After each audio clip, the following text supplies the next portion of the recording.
আসসালামু আলাইকুম আমার প্রিয় আপু ভাইয়া আঙ্কেল আন্টিরা কেমন আছেন সবাই।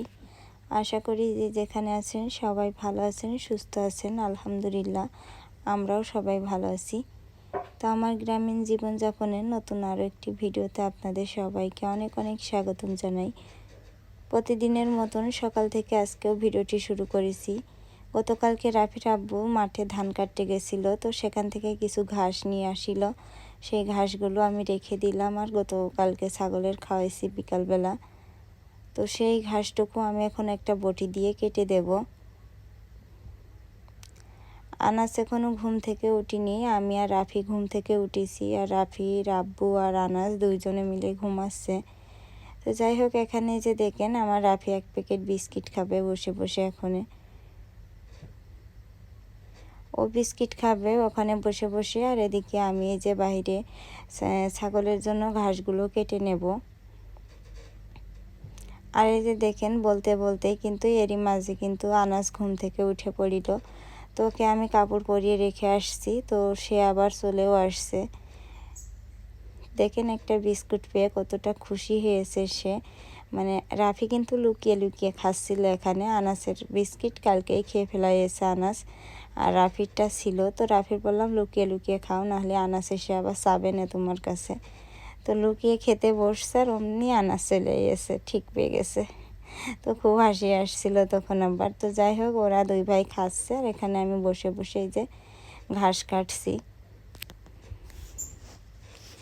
তো আমার প্রিয় আপু ভাই আঙ্কেল আন্টিদের কাছে আমি প্রতিদিন একটা অনুরোধ করে থাকি, দয়া করে সবাই একটি লাইক দিবেন এবং পুরো ভিডিওটি দেখবেন, ইনশাল্লাহ আপনাদের ভালো লাগবে।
তো ছাগলের খাতি দিলাম, দিয়ে তারপরে যে দেখেন কিছু তুলসীর পাতা উঠিয়ে নিচ্ছি।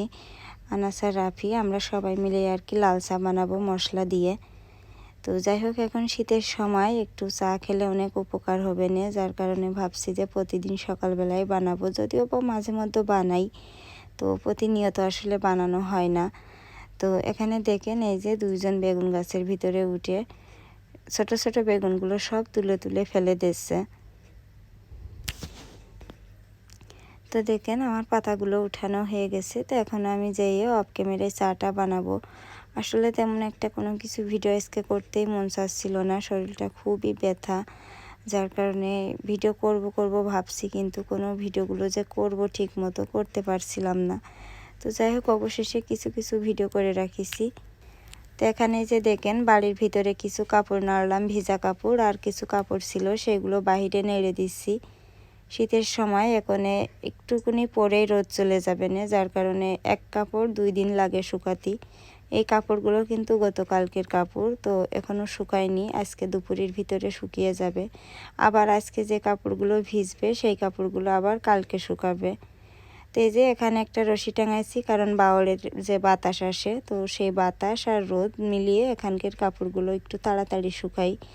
তো দেখেন আমাদের ওখানে বালু রাখা, তো সেই বালুগুলো কি করছে ছেলে পেলে ওর পরে উঠে উঠে নষ্ট করে ফেলছে, সব পা দিয়ে লাথি মারছে।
মানে ওই করা থাকবো ওই ঘাসের গামলাটা যে ছাগলের কাছে দিয়ে আসো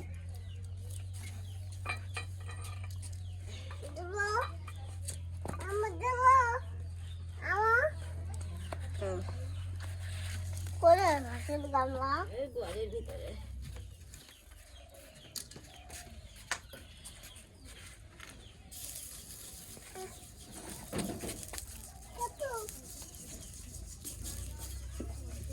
আপু এদিকে যে না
আরে একবারে উঠে আসে কেগুলো রাখতে নাও পারে